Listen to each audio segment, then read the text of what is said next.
বরং মঞ্জুরির সেই প্রলয়ঙ্করী শক্তির এক বিশাল অংশ সুকৌশলে বিচ্যুত করে ছুঁড়ে দিল বাইরের সুরক্ষিত মন্ত্রক্ষেত্রে। মঞ্জুরির আর্তনাদে নন্দনবাড়ির প্রতিটি ইট যেন থরথর করে কাঁপতে লাগল। সুপর্ণার কৃষ্ণ হলুদ মালাটি তখন আগুনের মতো উজ্জ্বল হয়ে উঠেছে, যা মঞ্জুরির হাড় হিম করা হিমশীতল শক্তিকে প্রতিহত করছে। সুপর্ণার হাতে চলে এলো এক মন্ত্রপুত তরোয়াল। শুরু হলো খড়গ এবং তরোয়ালের সংঘাত।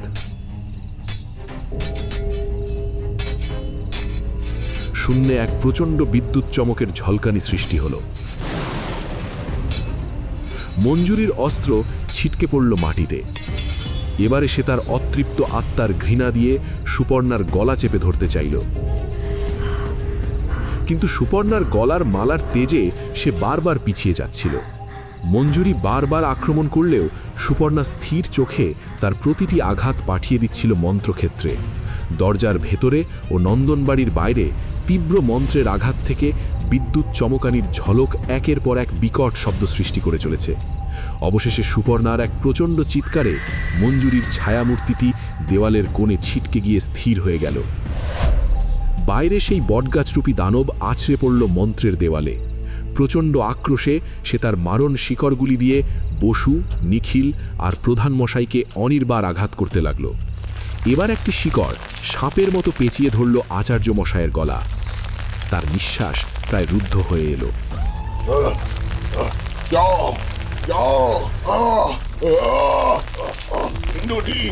পিণ্ডটি নদীতে বিসর্জন দিয়ে এসো,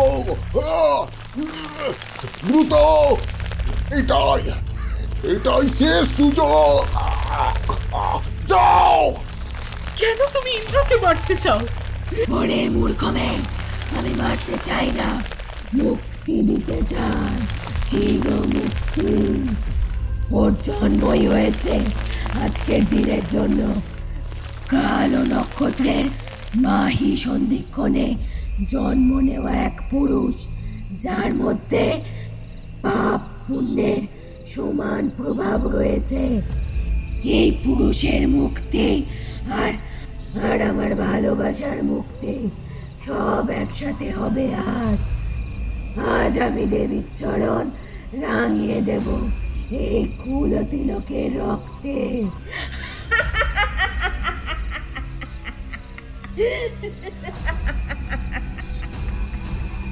সুপর্ণা মঞ্জুরির ঠিক পিছনে দেখতে পেল দেবী রুদ্রা বিকর্ণীর মূর্তি। এক হাতে ত্রিশূল, ত্রিশূলের ফলায় মাথায় কোনো এক পশুর মুন্ডু গাঁথা।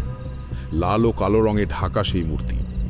মহাদেবের তাণ্ডব নৃত্য মুদ্রা ধারিত সেই মূর্তিটির দুটো চোখ বন্ধ, কিন্তু তার দাঁত ও জিহবা ভয়ানকভাবে খোলা। আমার কোনো ভালোবাসার বলি তুমি নিও না দেবী, আর যদি তুমি বলি চাও তাহলে আমার বলি না। আমি তোমার সেই পবিত্র অপবিত্র আত্মার ধারক, আমাকে গ্রহণ করো। অনবরত সে নিজের মাথা ঠুকতে লাগলো দেবীর চরণে। সুপর্ণার কপাল ফেটে ঝরঝর করে রক্ত ঝরছে। সেই রক্তে দেবীর পাথুরে চরণ সিক্ত হয়ে উঠল। সুপর্ণার চেতনা ক্রমশ লুপ্ত হয়ে আসছে। ঠিক সেই মুহূর্তে যখন অন্তর্জাল দরজার ভেতরের অন্ধকার সবচেয়ে গাঢ় হয়ে উঠেছিল, হঠাৎ দেবীর মূর্তির চারপাশ থেকে এক অদ্ভুত কম্পন শুরু হলো। আচার্য মশায়ের শ্বাস তখন প্রায় রুদ্ধ। মৃত্যুর ঠিক আগ মুহূর্তে ত্রাতার মতো এগিয়ে এলেন শশীভূষণ বসু।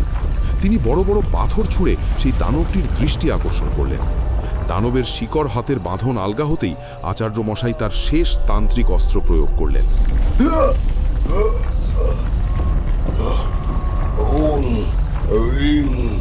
আত্মবলং দদামি ঋতস্বমার্গে মম রক্তবিন্দুনা বিদ্যা সিদ্ধাতু। রক্তের স্পর্শে অগ্নিশিখা নীল বর্ণ ধারণ করল। ঠিক তখনই নদীর দিক থেকে ভেসে এলো পবিত্র শঙ্খধ্বনি। বংশধর পিণ্ড বিসর্জন দিয়েছে। বটগাছরূপী সেই দানবীয় মূর্তিটি ধপ করে মাটিতে পড়ে গেল। তার কুৎসিত শিকড়গুলো সবুজ লতায় পরিণত হতে শুরু করলো, আর সেই অন্ধকারের ভেতর থেকে বেরিয়ে এলো এক দীর্ঘদেহী যুবকের আত্মা।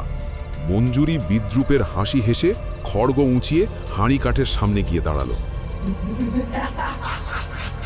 ইন্দ্রজিতের শেষ মুহূর্ত ঘনিয়ে এসেছে, কিন্তু চূড়ান্ত আঘাত হানার ঠিক আগেই মঞ্জুরি পাথর হয়ে গেল। সে দেখল দেবীর সেই পাষাণ মূর্তির বন্ধ চোখ পেয়ে গড়িয়ে পড়ছে রক্তের মতো গাঢ় লাল অশ্রু। দেবীর নিস্তব্ধ সপ্তম ও অষ্টম ইন্দ্রিয় আজ এক অসীম করুণায় জেগে উঠেছে। তিনি অনুভব করেছেন সুপর্ণার বুকের ভেতর জ্বলতে থাকা নিদারুণ আরতি আর তার ত্যাগের সেই পবিত্র দহন। হঠাৎ এক প্রচণ্ড শব্দে দেবীর চোখের মণি উন্মোচিত হল।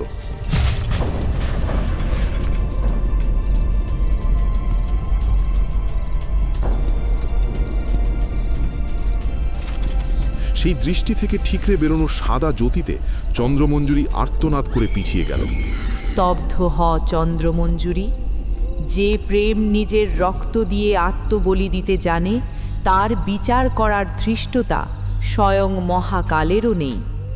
তোর 150 বছরের প্রতিহিংসার যে অনল নন্দন বাড়িকে দগ্ধ করছিল, সুপর্ণার এই পবিত্র ত্যাগের দহনে তা আজ চিরতরে নির্বাপিত হলো। মা, তুমি সত্যি কৃপা করলে, তুমি সত্যি কৃপা করলে মা। সুপর্ণা, আজ তোর এই দুর্ভেদ্য সংকল্প আর নিঃস্বার্থ আরতি আমার হৃদয়কে বিদীর্ণ করেছে। বল বৎস, এই বিশ্ব চরাচরের অধিপতির কাছে কি বর প্রার্থনা করিস তুই? মা, যদি কৃপা করো তবে আমায় 3টি বর দাও। প্রথমত, আমার স্বামীকে তুমি সুস্থ জীবনে ফিরিয়ে দাও। দ্বিতীয়ত, আমার সন্তানকে তুমি দীর্ঘ আয়ু ও সুরক্ষা দাও। আর তৃতীয়ত, এই অভিশপ্ত চন্দ্রমঞ্জুরির ভালোবাসাকে তুমি পূর্ণতা দাও মা। ওকে তুমি মুক্তি দাও। তথাস্থু। আজ থেকে এই অন্তর্জাল দ্বার রুদ্ধ হল। তোর ছায়ায় মিশে থাকা সমস্ত অন্ধকারকে আমি অতল পাতালে নির্বাসিত করলাম। চন্দ্রমঞ্জুরি আজ তার প্রতীক্ষিত প্রেমের স্বর্গীয় জ্যোতিতে বিলীন হবে। আমার এই রুদ্র আশীর্বাদ যার মস্তকে থাকে, কোনো অশুভ শক্তি আর তার পরিবারের ছায়া স্পর্শ করার স্পর্ধা পাবে না। যখনই তুই বা তোর পরিবার শুদ্ধ মনে আমায় স্মরণ করবি, আমি আসব। ইন্দ্রজিতের হাতের বাঁধন আলগা হয়ে গেল। সুপর্ণা শেষ শক্তি দিয়ে ইন্দ্রজিতের হাত চেপে ধরল। মুক্তি মন্ত্র।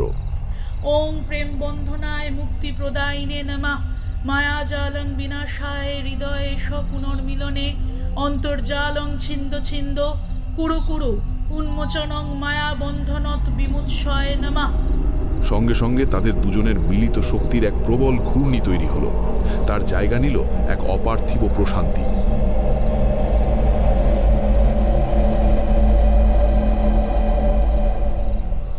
তার সেই পৈশাচিক রূপ বদলে গিয়ে 150 বছর আগের সেই শান্ত কিশোরী মেয়ের রূপ নিল।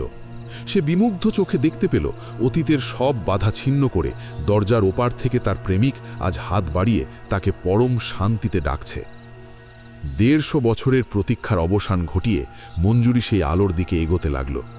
দেবীর কৃপায় সুপর্ণা ও ইন্দ্রজিৎকে এক অদৃশ্য শক্তি দরজার বাইরে ছুড়ে দিল।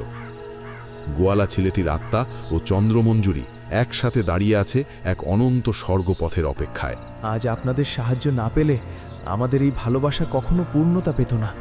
এই দুই চিত্ত আপনাদের কাছে চিরকৃতজ্ঞ হয়ে থাকল। সেই মুহূর্তেই তারা লক্ষ্য করলেন অন্তর্জাল দরজাটি প্রবলভাবে কম্পিত হচ্ছে এবং নিমেষের মধ্যে তা অতল পাতালে তলিয়ে গেল।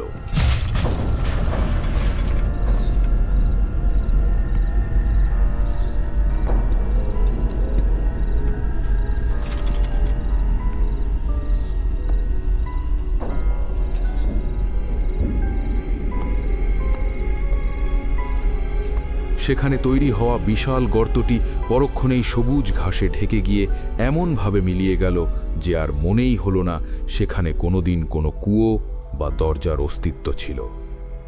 আজ এই বাড়ি অভিশাপ মুক্ত হলো। এখন থেকে শনি আর মঙ্গলবার রাতে মঞ্জুরি সেই যন্ত্রণাদায়ক গান আর শোনা যাবে না। এবার শুধুই শান্তি বিরাজ করবে এই নন্দন বাড়িতে, চির শান্তি। সুপর্ণাও অন্তরে অনুভব করল এই বাড়িতে আসার পর থেকে যে অস্বস্তি তাকে তাড়া করে ফিরছিল তা এখন সম্পূর্ণ অন্তর্হিত। মিশাভিযান শেষে পাখিরা তাদের বাসা ছেড়ে কলকালিতে মেতে নতুন সকালের আবাহন জানাচ্ছে। সব ঘটনা মিটে যাওয়ার দুদিন পর কলকাতা ফেরার ঠিক আগে সুপর্ণা নিখিলকে নিয়ে রাধামায়ের কুটিরে গেল। কিন্তু সেখানে পৌঁছে তারা দেখল মানুষের ভিড়। জানতে পারল রাধামা আজ ভোরেই দেহত্যাগ করেছেন। তারা নন্দন বাড়িতে ফিরে আচার্য মশাইকে সব জানালো। ঠিক সেই সময় প্রধান মশাই একটি চিঠি নিয়ে এলেন। আজ সকালে বোধহয় চিঠিটা দিয়ে গেল। রাধামা কালই ওকে দিয়ে এটা লিখিয়েছিলেন এবং আপনাদের হাতে দিয়ে দিতে বলেছিলেন। চিঠিটা নিয়ে আচার্য মশাই পড়তে লাগলেন। সুপর্ণা বলল, চিঠিতে কি লেখা আছে আচার্য মশাই? এসব নিয়ে আর দুশ্চিন্তা করো না মা, সব বিপদ কেটে গেছে। যদিও আচার্য মশায়ের দৃষ্টি ছিল চিন্তাকুল। ইন্দ্রজিৎ ও সুপর্ণা দীঘল গ্রামের সমস্ত সম্পত্তি আর জমিদার বাড়ির দায়িত্ব বসু ও নিখিলের পরিবারের ওপর ন্যস্ত করল। প্রধান মশাইকেও কিছু জমি দান করা হলো, যাতে তিনি শান্তিতে জীবন কাটাতে পারেন। নন্দনবাড়ির সেই হাড় হিম করা ঘটনার পর প্রায় 6 মাস কেটে গেছে। ইন্দ্রজিৎ, সুপর্ণা ও তাদের মেয়ে ঐশিতা এখন কলকাতার একটি নতুন ফ্ল্যাটে সুন্দরভাবে জীবন শুরু করেছে। ঐশিতা আর মাকে ভয় পায় না। শয়তানের চক্রান্তের কাছে আজ মায়ের মমতা জয়ী হয়েছে। মা, আজ রাতে কিন্তু চাইনিজ খাবো। হ্যাঁ মা, আজ আমি তোমার জন্য চাইনিজ রাঁধবো।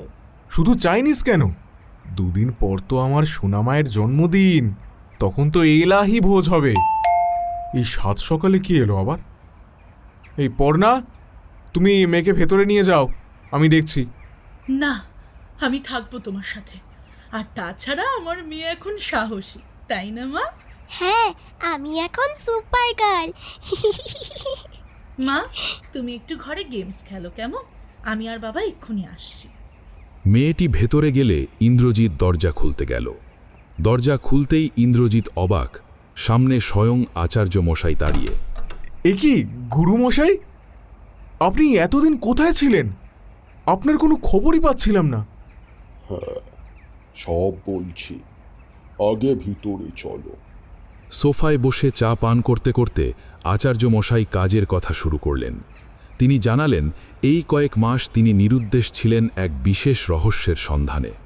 তিনি তার চাদরের ভেতর থেকে 2টি ফাইল বের করে টেবিলে রাখলেন। হ্যাঁ, আমি দীঘল গ্রাম ও তার আশেপাশের 100 বছরের নারীদের নথিপত্র ঘেঁটেছি, কিন্তু কোথাও রাধামায়ের উল্লেখ নেই। আমার সন্দেহ ছিল তিনি কোনো সাধারণ মানুষ নন। আপনি কি কোনো সূত্র পেয়েছেন?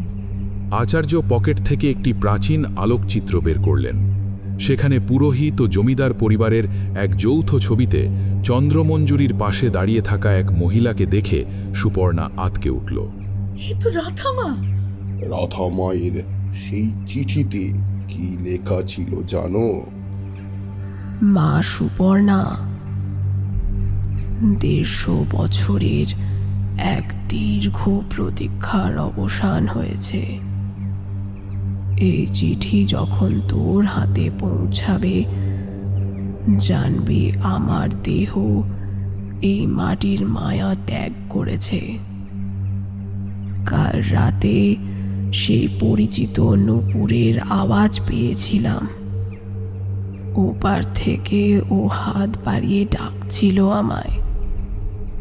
আমি ছিলাম সেই ছায়া, যে নিজের আত্মযোগে যন্ত্রণার গভীরে হারিয়ে যেতে দেখেও দশকের পর দশক কালোজয়ী হয়ে দাঁড়িয়েছিল। মৃত্যু আমায় ছুঁতে পারেনি, কারণ আমার রক্তে মিশেছিল এক না ফুরোনো অপেক্ষা। আজ তোদের ভালোবাসার জেরে সেই রুদ্ধ দুয়ার খুলেছে। আমার রক্তের উত্তরাধিকার আজ মুক্তি পেয়েছে। যে অপরাধের সাক্ষী আমি ছিলাম, আজ তার বিচার হলো। এবার আমারও চোখ বোঝার সময় এসেছে। তোর ভেতরের ভালোবাসার শক্তিকে আগলে রাখিস মা।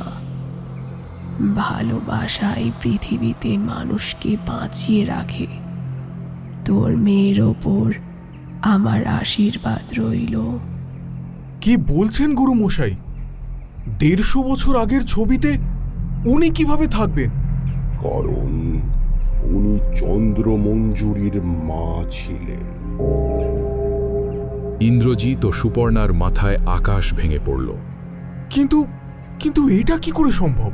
তিব্বতীয় বা বৌদ্ধতন্ত্রে আজীবন সন্ন্যাস নিলে মানুষের দীর্ঘায়ু হওয়ার কথা আছে, কিন্তু উনি সমাজের ভেতরে থেকে কিভাবে এত বছর বেঁচে ছিলেন তা আজও রহস্য। হয়তো কোনো অতিপ্রাকৃত শক্তি ওনার রক্তে ছিল। চন্দ্রমঞ্জুরিও তো ওনারই সন্তান। নিজের মেয়ের বিচার হওয়া পর্যন্ত তিনি অপেক্ষা করছিলেন, আর কাজ শেষ হতেই স্বেচ্ছায় দেহত্যাগ করেছেন। এক সাময়িক নীরবতা নেমে এলো ঘরে। সুপর্ণার চোখে জল চলে এলো। ইন্দ্রজিৎ প্রস্তাব দিল রাধামায়ের পারলৌকিক কাজ তারাই সম্পন্ন করবে। আচার্য সানন্দে রাজি হলেন। এরপর তিনি আসল উদ্দেশ্যে এলেন। এবার একটু কাজের কথায় আসা যাক। সংগ্রামপুরের রাজ পরিবারে একটি খুনের ঘটনা ঘটেছে, যা তাদের মতে কোনো অলৌকিক শক্তির কাজ। তারা ইন্দ্রজিৎ রায়কে খুঁজছেন। ইন্দ্রজিৎ, এখন সুপর্ণার কাছে দেবী রুদ্রা বিকর্ণীর আশীর্বাদ আর অলৌকিক অনুভূতি আছে। তোমার প্রযুক্তি আর ওর ক্ষমতা, তোমরা দুজনে এক হলে যে কোনো অসাধ্য সাধন করতে পারবে। ভগবানের আশীর্বাদকে এভাবে উপেক্ষা করো না বাবা। সমাজের তোমাদের প্রয়োজন আছে।